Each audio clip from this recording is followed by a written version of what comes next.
It's 10 o'clock. This is Sky News at 10, our top story. Why the government has failed over its asylum policy. The attack from within Conservative ranks as more migrants board the Bibby Stockholm barge. The Tories' deputy chairman had already courted controversy in a foul-mouthed demand for migrants to return to France, subsequently defended by Downing Street. Also tonight, how the personal details of tens of millions of voters may have been hacked after the targeting of the body that oversees elections. A data and security breach too for Northern Ireland's police force, involving thousands of officers and staff. Why the world's icebox could become its radiator, the warning from climate scientists over record-breaking changes in Antarctica. The crowds who agree that nothing compares to her, marking Sinead O'Connor's funeral near Dublin. And we'll be taking a first look at tomorrow's front pages. That's in the press preview from past.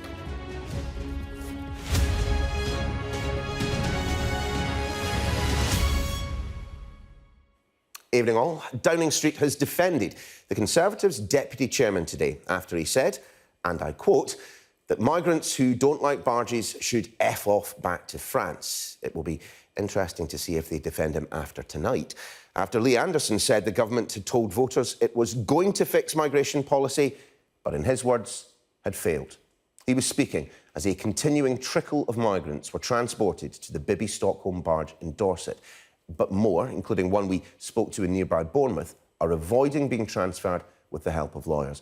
We'll have more on that in just a moment. But first, our political correspondent, Mary Aurora, reports. These are the images the government wants to draw attention to. More migrants boarding the controversial Bibby Stockholm barge.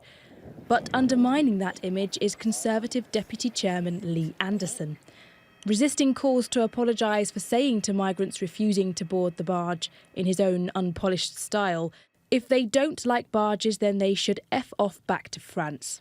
And despite the language, Number 10 this afternoon backed his comments. Tonight, Lee Anderson went even further, admitting the government's whole immigration policy has failed. Yeah, we're in power at the moment. I'm as you say, the deputy chair of the Conservative Party. We're in government, and we have failed on this. There's no doubt about it. You know, we said we're going to fix it. It is a failure. The government still keen to talk about a task force targeting what it calls dodgy lawyers who create fake asylum claims. Has the Home Office lost a grip on the immigration system, Mr Chalk? A sign, they say, that their immigration policies are in fact progressing. To their critics, a distraction from a system on the brink, the Home Secretary has been avoiding scrutiny. So it was the Justice Secretary with the latest on who is to blame. Every time they come up with a fraudulent story which leads to that person staying in the country, that could be someone who has absolutely no right to be here. That could be somebody about whom the nation has a serious security concern, for example. So it is extremely serious, and it's also very corrosive for trust in lawyers as a whole. But for all the tough talk, will this really be the step change that's been promised? This week, the government has chosen to focus on immigration, but not on its own record. The backed-up asylum system, the 50,000 stuck in hotels, the 130,000 claims waiting to be processed. Instead, it's chosen to point the finger elsewhere. The dodgy lawyers, the human rights charities stopping people from getting on the barge, and behind it all, they say, the Labour Party. The idea that the official opposition that's not been in government for more than 13 years is responsible for the crisis that has been created in the asylum system by the Conservatives' failure to tackle it is nothing short of risible. He couldn't be further away from it all. The Prime Minister clearly happy to be on holiday with his family in Santa Monica, rather than in the midst of an immigration row. But with the Deputy Chairman trashing the party's record in government, Rishi Sunak will have to face the fallout on his return. Mari Aurora, Sky News, Westminster. Now, there are a variety of reasons that some asylum seekers are able to avoid being transferred to the Bibby Stockholm. One told Sky News today that squeezing into a smaller place would feel like the time when he was hiding from Islamic State. Others, though, were leaving their hotel accommodation, as Rachel Venables reports now from Bournemouth. Shortly after breakfast, the coach pulled up. Home Office contractors with a list of names. Men being removed from this hotel and taken to the Bibby Stockholm. To his relief, this Syrian asylum seeker wasn't on the list. The Home Office tried to move him onto the barge last week, but his lawyers intervened. Their argument was about the age and about physical conditions and mental conditions, because we all run away from war, trauma, or conflict, and we're looking for more space, you know. So if you put me in and squeeze me in smaller place, you are putting me back to that small room where I was hiding when ISIS were attacking our area. The Home Office says that asylum seekers get no choice over accommodation. But the Bibi Stockholm plan is so unique and controversial, lawyers have been helping to prevent people from boarding. You haven't deterred him from coming. He's already here. Yeah, you're using him as just a showpiece, in effect, and you're taking him out of somewhere where he's stable, or, you know, somewhere where he's used to, has a network, has an environment, maybe even blended in, and you're putting him on literally on a floating sort of detention centre. More than 50,000 migrants and asylum seekers are being put up in hotels like this one, costing taxpayers more than £6 million every single day. The government is hoping that by using places like the Bibi Stockholm, they can save some money and placate local communities. We live opposite the hotel, so I think a lot of the neighbours were unhappy about the fact that we weren't consulted. The first we found out was when people started arriving, so I think that's caused a bit of upset. People were surprised that some of them refused to get on because they said, well, why do they get a choice? But then I could see the other side of the story, that if they're traumatised and they're still human beings, and surely you get I don't know, maybe you don't get a choice if you come into someone else's country. On Monday, Sky News spoke to another man staying at this hotel who'd refused to move to the Bibi Stockholm. He got a letter saying that if he didn't go, he could lose all support. And when the coach left for Dorset this morning, he was on board. Hundreds more are expected to follow, though it'll be far short of the 170,000 backlog of men, women and children waiting to be granted asylum. Rachel Venables, Sky News, Bournemouth. You saw Mary Aurora's report just a little earlier. We've sent her back down to the Home Office now. Evening, Mary. I mean, look, how much of a problem is this for Rishi Sunak? I mean, is it a problem? I suppose the one thing that we can say is, you know, it's difficult to blame lefty lawyers, the Supreme Court, activist organisations, when your deputy chairman is suggesting, you know, it might actually be the government's fault. Well, you're exactly right, Neil, and that's really the issue, isn't it, is how do you solve this problem where you've got members of your top team kind of trashing your own record in government, and the Tories have been in government for 13 years, so realistically, Lee Anderson is saying that it is their fault. So a time really where the government needs a level of solidarity when it comes to immigration policy this week. There ends up being this kind of blue on blue almost, which is really not what Rishi Sunak needs. And Lee Anderson, as I was saying in that report there, rather than, rowing back on those controversial comments about migrants refusing to get on the Bibi Stockholm, he actually doubled down on them, refused to apologise for them, and then went further and said that the whole immigration policy was a total failure. And this is Immigration Week, where the government wants to be talking about successes when it comes to immigration policy, and absolutely not talking about failures. So really, Lee Anderson's comments are really quite unhelpful for the government at the moment, especially for this department behind me as well. And Rishi Sunak is really not going to be needing or wanting anyone from his own team to be throwing grenades into his own camp. So a lot of difficulty there. Questions will start to emerge. Is this the end of 30p Lee? That's his nickname. Will he potentially not survive this? But the question really also remains, Lee Anderson does serve a purpose. Lee Anderson is able to speak to a particular type of voter, a type of member, a demographic that Rishi Sunak, without Lee Anderson, may struggle to speak to. And therefore he does, to an extent, have an advantage. And also, if he does stay, then that begs the question, what do you really need to do to be sacked under Rishi Sunak? Can his top team just go around willy-nilly saying that all government policy in different departments is a total failure without any repercussions? Those are the kind of questions that are starting to emerge this evening and into tomorrow, I expect. So Rishi Sunak, even though potentially sunning himself in California, will probably be scratching his head, wondering what to do about Lee Anderson. Yeah, let's see what happens next. Mari, for now, thank you. Nearly 28 million people across England and Wales alone say when they register to vote, they don't want their names and addresses to be publicly available. One of the biggest cyber attacks in the UK, though, might just have breached that. The Electoral Commission has admitted it fell victim and didn't realise for more than a year. Our data and forensics correspondent Tom Cheshire has the detail. Elections are the backbone of democracy, but there may also be a soft underbelly for citizens' privacy. Hackers had access to the personal data of tens of millions of people for more than a year, after infiltrating the systems of the Electoral Commission.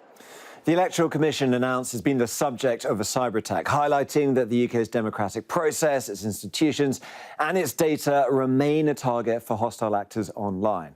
The incident was identified in October 2022 after suspicious activity was detected on the regulator's systems.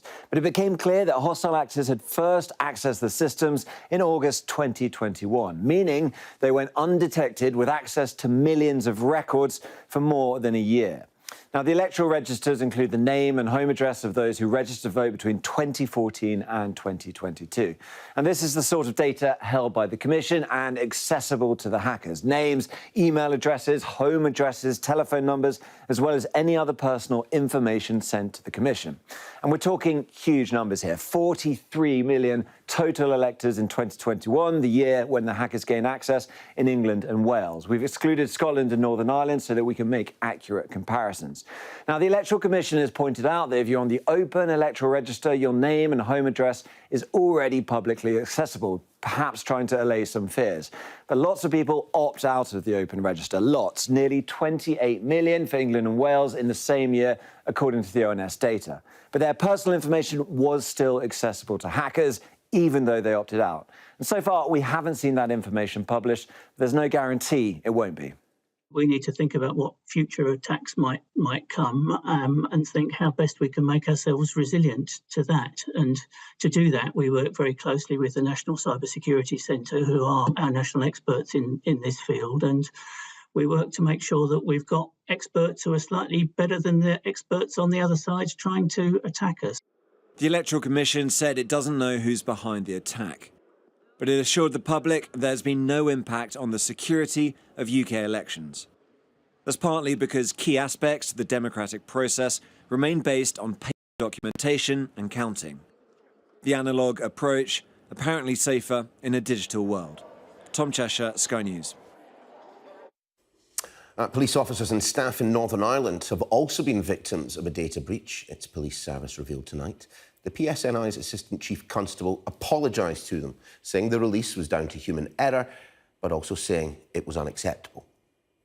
And this is the last thing that anybody in the organisation wants to be hearing this evening. So I owe it to all of my colleagues to make sure that this is investigated thoroughly, and we've initiated that. I do apologise to officers. This is unacceptable. In terms of the security for individuals, there's nothing at the moment to suggest that there's any immediate security concerns, but we have put actions in place to ensure that if anything does arise, we will be aware of that, and then we can mitigate accordingly. Scientists have warned that the Antarctic, the world's natural refrigerator, could start acting as a radiator instead in a report for the government. The sea around the continent is seeing record lows of sea ice, and last year saw a brief record increase in temperature. Our science correspondent Thomas Moore explains. Antarctica is so cold its ice is up to 2.5 miles thick and so vast and white that it cools the whole planet by reflecting sunlight. But scientists have warned it's now losing ice so fast it could flip from being the Earth's refrigerator to the Earth's radiator. It's midwinter in Antarctica and satellite images show in white here a little over 5.5 million square miles of sea surrounding the continent have frozen over. But compare that to the red line, the long-term average, and there is a gap. Right now, there's something like 900,000 square miles of missing sea ice. It's been at a record low all year. By the end of the Antarctic summer in March, it had shrunk back further than in previous years, and it's been falling further behind as the months go by. That's partly because of higher ocean temperatures, but also warmer air. This is one day last March. You can just about make out the edge of Antarctica, and those red colours show temperatures that were 38.5 degrees above normal. The planet's most extreme heatwave on record on its coldest continent. Why does this matter? Well, the melting ice on land is driving up global sea levels. Since the 1990s, they've risen by 1.8 centimetres because of melting ice sheets in Greenland and Antarctica. By the end of the century, the accelerating thaw will have added another 17 centimetres, putting an extra 16 million people around the world at risk of annual coastal flooding.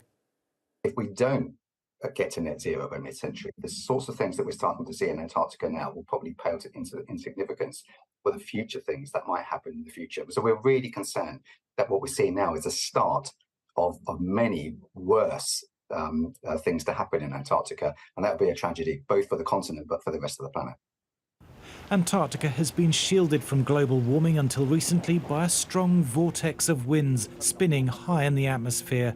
But that doesn't seem to be enough to protect the ice anymore. Thomas Moore, Sky News. Environmentalists have for decades also feared for the future of the Amazon rainforest, fears which grew when Brazil's controversial former president, Jair Bolsonaro, was in power. He is now gone, and his successor is hosting a summit in the country to discuss just how the Amazon can be protected further. It is, in fact, the first significant meeting between the Amazonian nations in 14 years. It's taking place in the city of Belém, in the northern state of Pará. Brazil is hosting representatives from Bolivia, Peru, Ecuador, Colombia, Venezuela, Guyana and Suriname. Our international correspondent Alex Rossi reports.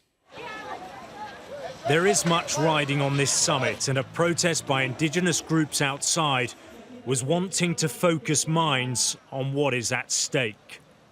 And as leaders of the 8 nations sat down for talks, they were under no illusions that time is running out for the Amazon. Around the table, there was a seriousness about the work that needs to be done to preserve the world's largest tropical rainforest. It has never been so urgent to resume and expand this cooperation.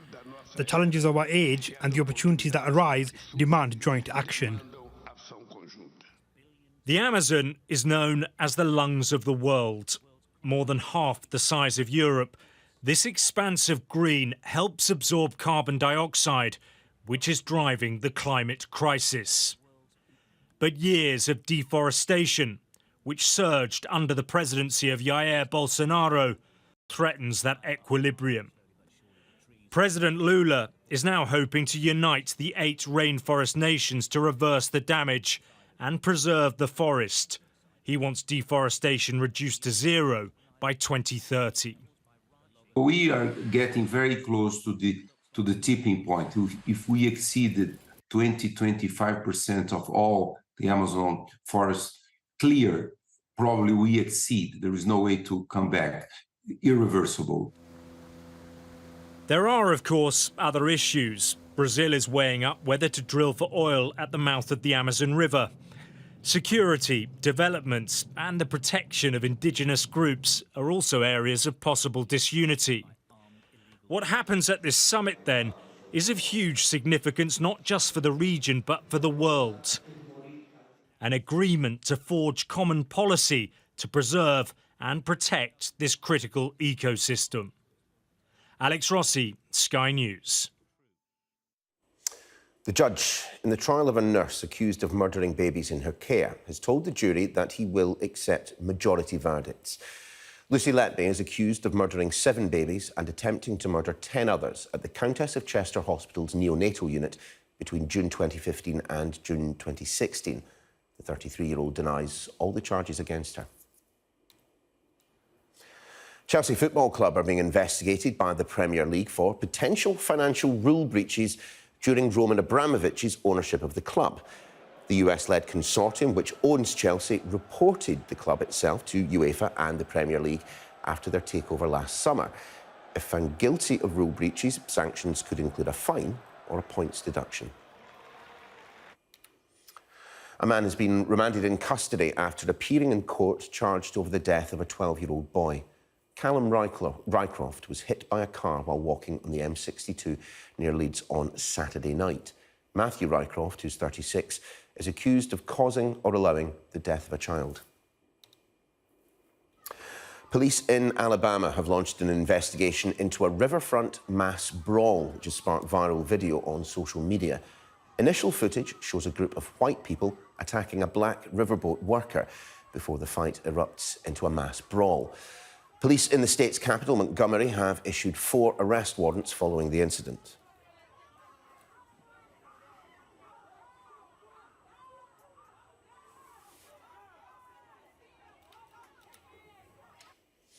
Sir Bob Geldof and Bono joined hundreds of people paying tribute to Sinead O'Connor today as she was laid to rest in the coastal town she called home for 15 years.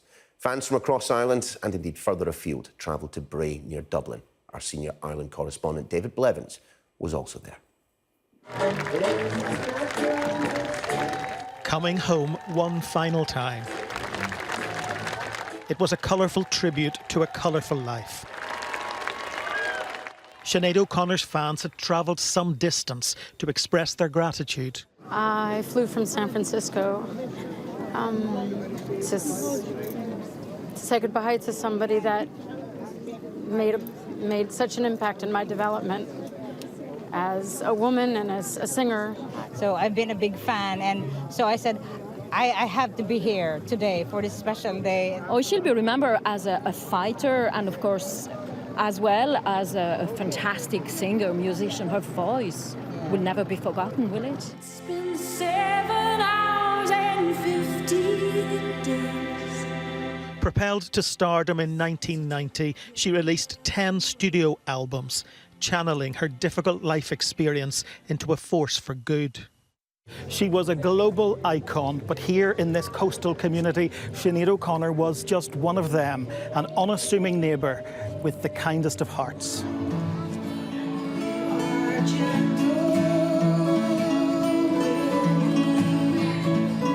And this is the Sinead they got to know in Bray. The organiser of this open mic night didn't recognise her at first. So she sat down and she sang, and we do it in a round robin, so when she sang, the minute I heard the voice, then I knew who it was. So I sang a verse of Amazing Grace with Sinead O'Connor, which is pretty humbling and pretty special. Often vilified for speaking out on social issues like child abuse in the Catholic Church, her words were later justified. And that courage is being acknowledged as this nation expresses its deep affection for one of Ireland's most famous daughters. Fellow artists Bob Geldof and Bono came to pay their respects. Ireland's president also attended a private Islamic memorial before this very public procession. Sinead O'Connor was ahead of her time, and she's left us ahead of her time. David Blevins, Sky News, in Bray.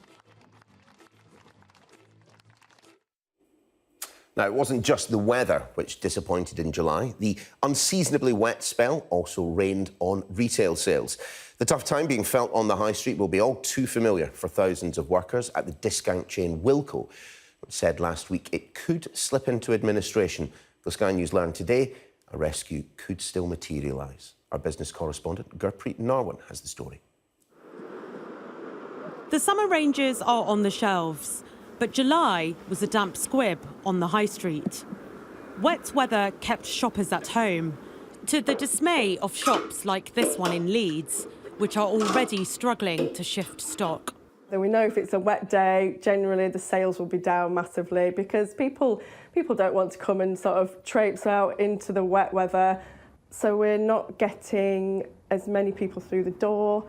The streets are quieter in general. People are staying at home because the weather's just not been what it usually is in July. Shops on once thriving high streets like this one in Kingston, southwest London, are now having to slash prices and offer promotions, all in an attempt to attract customers who are keeping a close eye on their spending as rampant inflation and rising interest rates eat into their household budgets. It's borne out by the data. Figures released from the British Retail Consortium and KPMG show that retail spending fell in July after taking inflation into account. It doesn't bode well for high street businesses.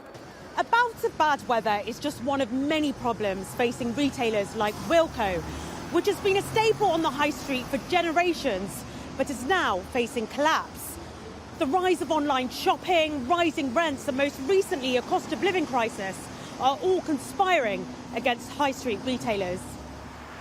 Wilko is now looking for a buyer, but it's just the latest big-name retailer to feel the strain, and things are likely to get worse. Rising interest rates are yet to fully filter through to all mortgage holders. When they do, more customers will be tightening their belts. The real concern is what happens in the autumn, when a lot of the things that we've been worrying about, particularly high mortgage rates, are going to start being felt by people who are remortgaging, going out of fixed mortgages. All those with variable mortgages are also going to be hit by this. So that is a concern about whether some of the spending, whether it's in retail sales or whether it's in anything else, can be sustained beyond the summer. So things could get worse before they get better. An uncomfortable reality for a sector that has already spent more than a decade battling against the elements. Gurpreet Narwan, Sky News. Now, who'd be a Premier League manager? Not me, frankly. The season hasn't even started and already one has been fired. Wolves have parted way with head coach Julian Lopetegui after less than a year in charge. Lopetegui had criticised the club's lack of spending during the summer transfer window. And that was Sky News at 10. Coming up, we, of course, have our first look at the papers in the press preview, including this story on the front of the Daily Express. Their headline, Britain strikes deal in war on people smugglers. Tonight, we'll be joined by The Observer's chief leader writer, Sonia Soda, and the Daily Mail's deputy political editor, Harriet Lyne. All that after this.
5 of us have made it out of the car.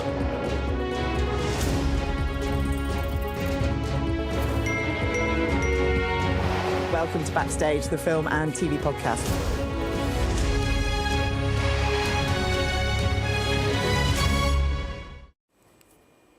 You're watching Sky News. In just a moment, the press preview, our first look at what's on the front pages as they arrive. But first, our top stories this hour. And the Deputy Conservative Chairman, Lee Anderson, has claimed his party's asylum policy has failed as more migrants board the government's controversial barge accommodation. The Electoral Commission, which oversees the UK's elections, has admitted it was the target of a cyber attack for 14 months from August 2021, exposing the information of tens of millions of voters. And police in Northern Ireland have apologised after officers and staff detail were released in a large-scale data breach.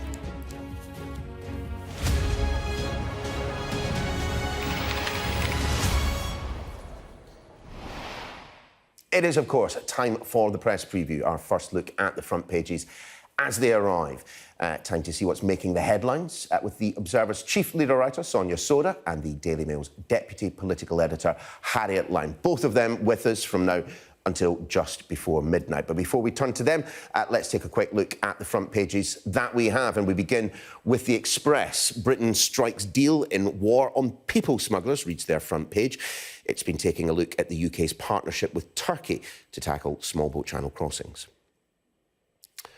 A big story, this one. The Metro reporting on the cyber attack on the Electoral Commission, estimating the number of people affected to be 50 million. In addition to the voter rolls, the Mail also mentions the data breach involving members of PSNI, the Police Service of Northern Ireland. A different take by the Mirror. It understands that the Prince and Princess of Wales will take a leading role in the commemorations around the upcoming first anniversary of the death of Queen Elizabeth II. What of the Eye? Well, it has word of a weight loss drug that's said to reduce the risk of heart attacks or strokes. Here's The Guardian. According to them, the public could be given access to as much as £800 million in compensation over water companies' failure to stop sewage being released into the country's waterways. The FT hears that Google and Universal Music are discussing the idea of licensing song melodies and artist voices so that they can be monetised if artificial intelligence finds a way to replace them. While the Star, cracking story this one, the Star has little sympathy for clairvoyants and tarot readers who are losing their work to AI chatbots, declaring they didn't see that coming. Yeah, I love that story. Just a reminder that by scanning the QR code that you'll be seeing on screen during the programme, you can check out the front pages of tomorrow's papers whilst watching us discuss them. And indeed, tonight, I'm joined by Sonia Soda and Harriet Line to take you through. Guys, lovely to see you this Tuesday evening, and we have an awful lot to discuss, so let's dive straight on in. And we start with, I think, a story that we're going to hear a bit more about over the coming days. Sonia, take us to the front of the Metro, the cyber raid on 50 million voters. So this is on quite a few of the front pages tomorrow. It's thought to be the biggest data breach, data hack in the history of the UK. Essentially, what's happened is that the Electoral Commission's data security has been very severely compromised, and hackers have been able to access details of around 50 million voters on the electoral register. Now, there's a few things to say about this. The first is that it sounds like the hackers were in this Electoral Commission systems for a really long period of time, a period of months, before they were identified and the systems were secured. It sounds like they weren't looking for financial gain, because you would know that, because they would be sort of putting in requests for ransoms, etc. So the thinking is that it was probably a hostile actor. The Electoral Commission has said this doesn't compromise the security of UK elections, so it's not the kind of hack that would, for example, allow a foreign actor to interfere with an election. But it's obviously going to be extremely concerning to people. This data is public because it's the electoral register, but some people's details are not available on the electoral register unless you actually go in person to a town hall and look at this stuff, under the supervision of someone from the local council, and you're only allowed to take handwritten notes. So the fact that all of this information was available electronically for a period of time, I think will be really concerning to people. And it's absolutely huge. It's 50 million people. So, I think the Electoral Commission is just the latest in a long line of big organisations to become compromised like this. But it's really, really serious when you're talking about, the UK electoral register. Harriet, you've got to ask yourself, if the Electoral Commission cannot look after the electoral roll, is any information that's stored on a computer connected to the internet actually safe? Sonia there was saying, lots of us, myself included, have taken our addresses off the electoral roll. I didn't realise that the total who've done that is numbering in the millions. I think our correspondent was saying earlier something like 27 million names, in fact, have had their address withdrawn from the roll itself. Yeah, this is hugely embarrassing for the Electoral Commission, and particularly that it wasn't noticed for such a long time. And I think this has, although it doesn't impact elections per se, I do think it has an impact on democracy in the UK, because, as you say, so many people ask not to be publicly or have their details publicly available on the Electoral Commission. So their address is not publicly available. Now, for some people, I think, that is, politicians or judges, that's for their own security, but it's not something that would be absolutely hidden. In the most extreme cases, I think for, spies or people of that level or who have a particular threat upon them, that data hasn't been able to be accessed. But I think if you're someone who is concerned about your security and your address being publicly available, would you now think twice about even registering to vote after this? And that's incredibly serious if this data breach leads to that kind of impact on democracy. That said, though, because our electoral system is so antiquated, and in order to vote you have to go along to a polling station with a piece of paper and a pencil and tick a box, it can't actually, a data breach like this can't actually affect an electoral outcome, it would seem. And ditto, because the way that we vote count is done by individual people. Again, that can't be infiltrated. So the concern here is about the impact on people's confidence in sharing data with what should be somewhere incredibly safe. Still, Sonia, following on from what Harry was saying there, we haven't been short of stories over the past few years about foreign interference in our elections. And as we take a look at the front page of the Financial Times, them also covering this story pretty prominently. They point out the fact that the National Cybersecurity Centre may have identified the culprit, but we don't yet know. I suppose the corollary of all of this is, there are plenty of people who want to see us moving to a more digitised form of elections. When people can hack this level of information, surely it lends weight to the idea that, a ballot box, a bit of paper and a pen is really all you need to run an election properly. Well, I think that is the advantage, which is actually of a very old-fashioned system, as Harriet said. So actually, we know that in-person electoral fraud is incredibly rare in the UK, ironically, given how much time the government has spent trying to pass new laws, which have come into force around voter ID, that people are really worried will put off people going to vote.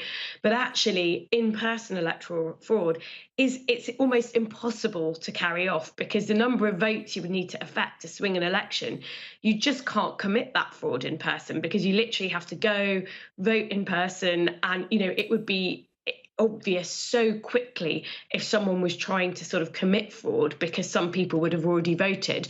So it is the advantage of a sort of pen and paper system. As Harriet said, we have had some more issues with postal voting, but they've been, that has been really, really tightened up in recent years. So I think this does raise questions. Anything where you're using an electronic system, it's always going to be vulnerable. You can't iron out all vulnerabilities. I think Harriet's absolutely right that this was, the fact that it took so long to discover this raises real questions about competence at the Electoral Commission, and to which there's sufficient monitoring.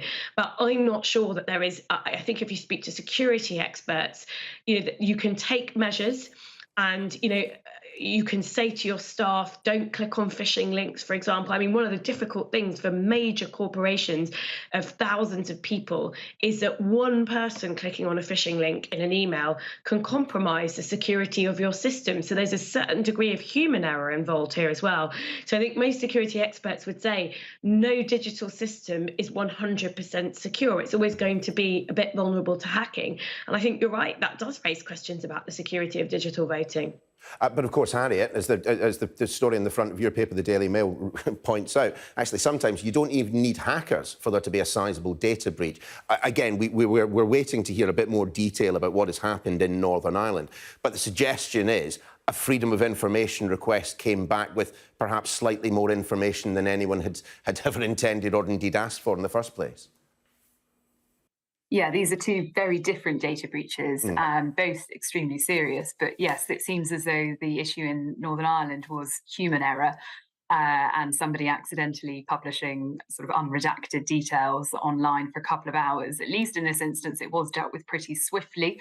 And hopefully the data hasn't got into the hands of someone who would use it in any kind of malicious way. But I think this is incredibly concerning for any person who works for the police force in Northern Ireland to have their address and surname published. Security over there, of course, is still far more of a concern than it is across the rest of the UK. And particularly, in protecting the police is really paramount in Northern Ireland in a way that it just isn't to the same degree across the rest of the country. So to have this data breached there is particularly concerning. But yeah, two very different breaches. You've got the potential of a hostile actor from the Electoral Commission breach, and then just somebody presumably uploading something by accident in Northern Ireland. So I mean, what it does show is that basically the only way of keeping anything completely safe is to write it down on a piece of paper, and when you don't want to, dispose of it in a way that destroys it, which I think is how journalists quite often operate when they don't want their source or anything to get out. Good idea. Let's go, Sonia, to the front of The Guardian. And Lee Anderson, the deputy chairman of the Conservative Party, I mean, his comments were reported yesterday, in essence, saying to migrants who didn't want to be placed on the Bibi Stockholm barge that they could F off back to France. What the development in the story happened this morning is that Downing Street essentially said that they agreed with it and backed it, and presumably telling people to F off back to France is now government policy. I mean, it's just quite incredible when you think about it. I think we've seen a real degradation of our political discourse in recent months. And the idea that you've got a very senior Conservative politician using that kind of language about asylum seekers. And let's not forget that the majority of people who come to the UK and claim asylum, their claims are successful. And we have far fewer asylum seekers per head of population than certainly the EU average. We have fewer than France and Germany, for example. So this idea that Britain has this influx of people wanting to claim asylum here that other countries are not seeing is completely wrong. And I think it's totally inappropriate for a senior politician to use this sort of language. It is, of course, in relation to this story about the government using barges to put asylum seekers on. There are huge safety concerns about barges. One of the fire service unions has warned about the fact that this barge could potentially be another Grenfell, or concerns about it not being safe. And I just think you've got to ask questions about, well, what does it say about us as a country that we're putting people who are claiming asylum in the UK, instead of dealing with their claims fairly, swiftly, allowing them to work if their claims are legitimate, sending them home if they're not. Instead of doing that, we're taking months and months, sometimes years, to process applications. And now we're cooping people up on a barge that is probably, the conditions, by the sounds of it, are as bad as in a prison. Harry, what is your take on the story? Because clearly there are people who agree with Lee Anderson, although the polls suggest that they're not overwhelming in numbers.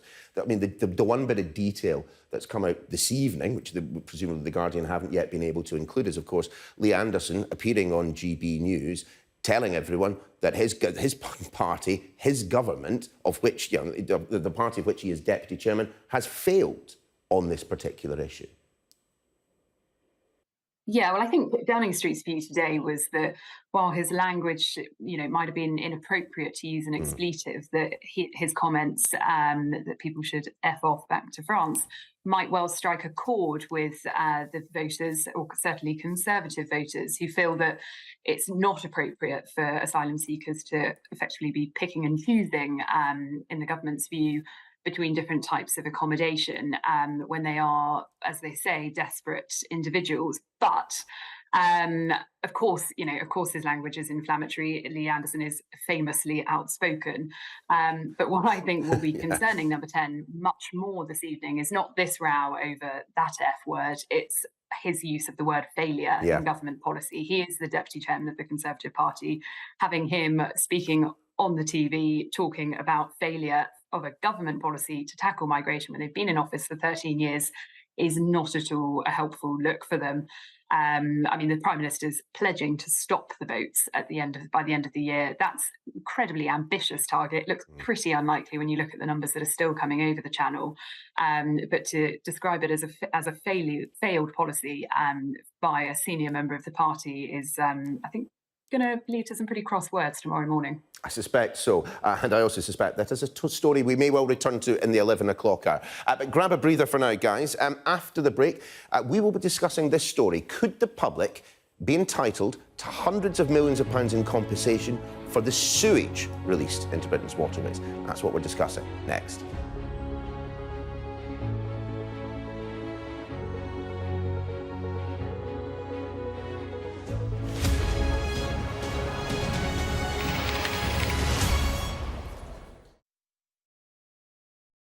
Since the pandemic, only 5 other films have reached over 1 billion at the box office. That's Super Mario, Spider-Man, No Way Home, Top Gun Maverick, Jurassic World Dominion, and Avatar: The Way of Water. But what's also very impressive here is Greta Gerwig becomes the first solo female director to helm a film which has reached the $1 billion mark at the box office. This is a huge feat for Greta, and also quite a groundbreaking record for Hollywood as well.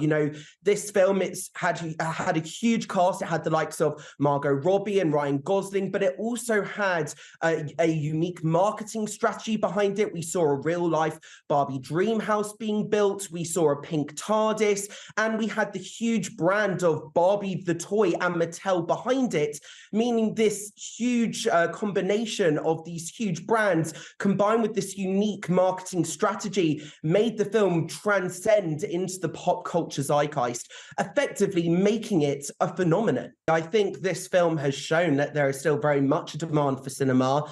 Also, at the same time, you can't forget Christopher Nolan's Oppenheimer, which was also released in the cinema on the same day as Barbie. And actually, the cinema chain View reported that this was one of the biggest opening weekends for them ever. And that wasn't just due to Barbie, that was due to Oppenheimer. And both of those films together prove that there is effectively films for everyone. There's all different audiences that are still coming to those cinemas to watch these big budget blockbuster movies.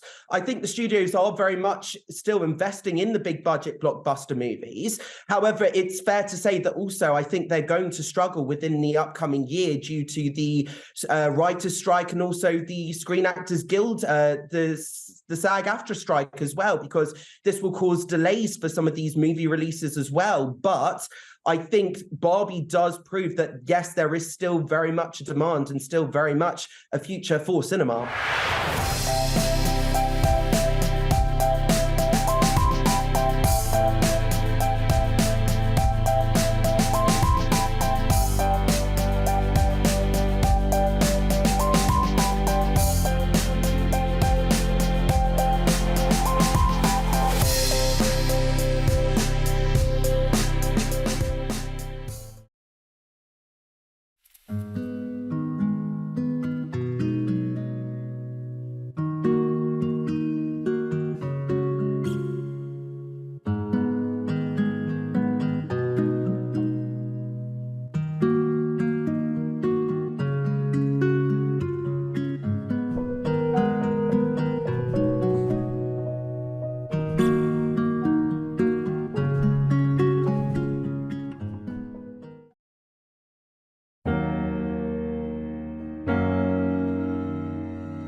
welcome back to the press preview. Sonia and Harriet are still here. And Harriet, we'll start with you this time. The lead story for The Guardian today.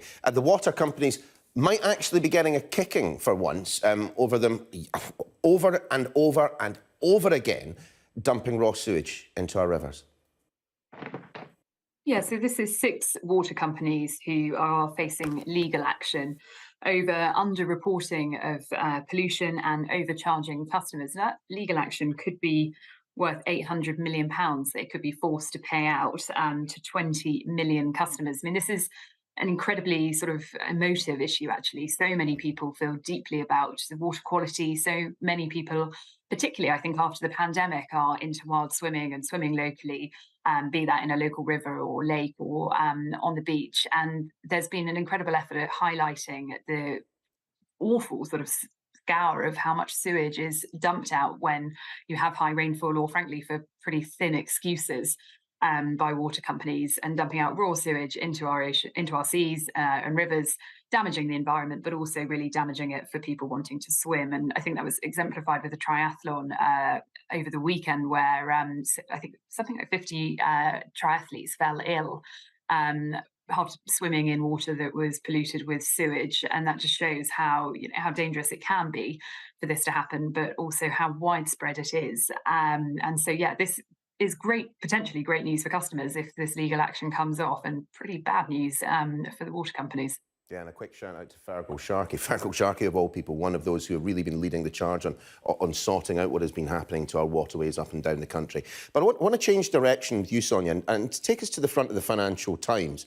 This story really, really scares me. Universal and Google are in talks, apparently, over licensing people's voices so that they can use them in future. Explain this one for us before I go utterly nuts. Yeah, so we've been hearing a lot about AI in recent months, but this is a new one that I hadn't heard of yet either. So this refers to the fact that people are now using AI to mimic artists' voices, essentially steal artists' voices, I suppose you could put it like that, and create new tracks out of them or put them on different tracks. And so we've already seen that, for example, some of the artists named here are artists like Elvis Presley, for example. So what these talks are about are to try and ensure that artists get a cut of it if somebody uses their voice through AI to get them sort of singing a different track.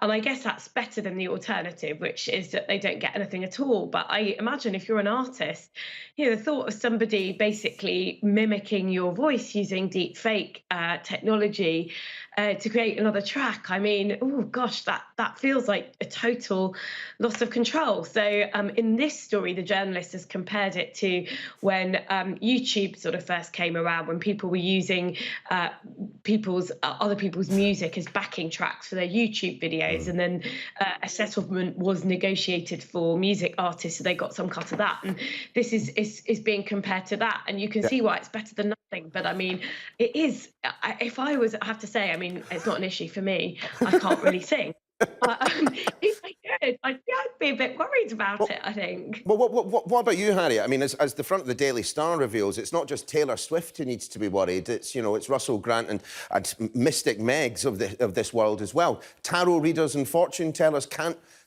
now be beaten by AI. This is a brilliant story with an excellent headline. They didn't see that coming. Yeah, I mean, what it shows is just how sort of far the tentacles of AI reach, that everyone's job is at risk if you go to, I don't know, AI to find out how many children you're going to have, or whatever else people go and ask a fortune teller, then AI probably is just as good as a psychic at telling you how likely these things are. So yeah, I think it's actually the undertone of it is mildly alarming, because it does show that it is extending to so many sectors, but obviously a very, very funny way of doing the story. It's something we explored in the Sky News Daily podcast, where we got AI to write my intro for me. They couldn't deliver it in the Scottish brogue, however, so I think I'm safe, at least for now. Sonia, Harriet, we will pause right there and see you again in a second, because they will be staying with us for the next hour to discuss much more of the day's big stories. But for the time being, let's have a quick look at the weather. Warm memories wherever you go. To fly, The weather. sponsored by Qatar Airways. And the next couple of days will be warmer and drier, but I'm afraid there's some rain waiting in the Atlantic for Friday. The UK having a mostly dry and sunny start tomorrow. The southwest a bit murky and damp. North East Scotland can expect some coastal gales. Ireland pretty grey with patchy drizzle and fog. Central and eastern Britain staying dry and sunny through the morning. Northern Ireland, the West Country, Wales and the far west of Scotland will see some misty low cloud and drizzle taking over.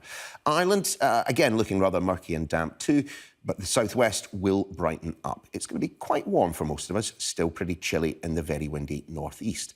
Western parts will see more sunshine coming through during the afternoon, but Northern Ireland and western British coasts looking pretty grey into the evening.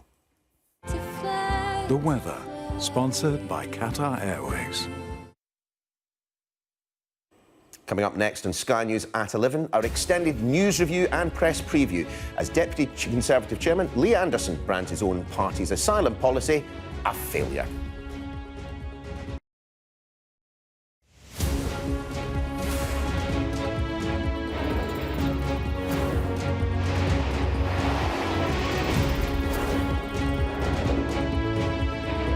The 5 of us have made it out of the car.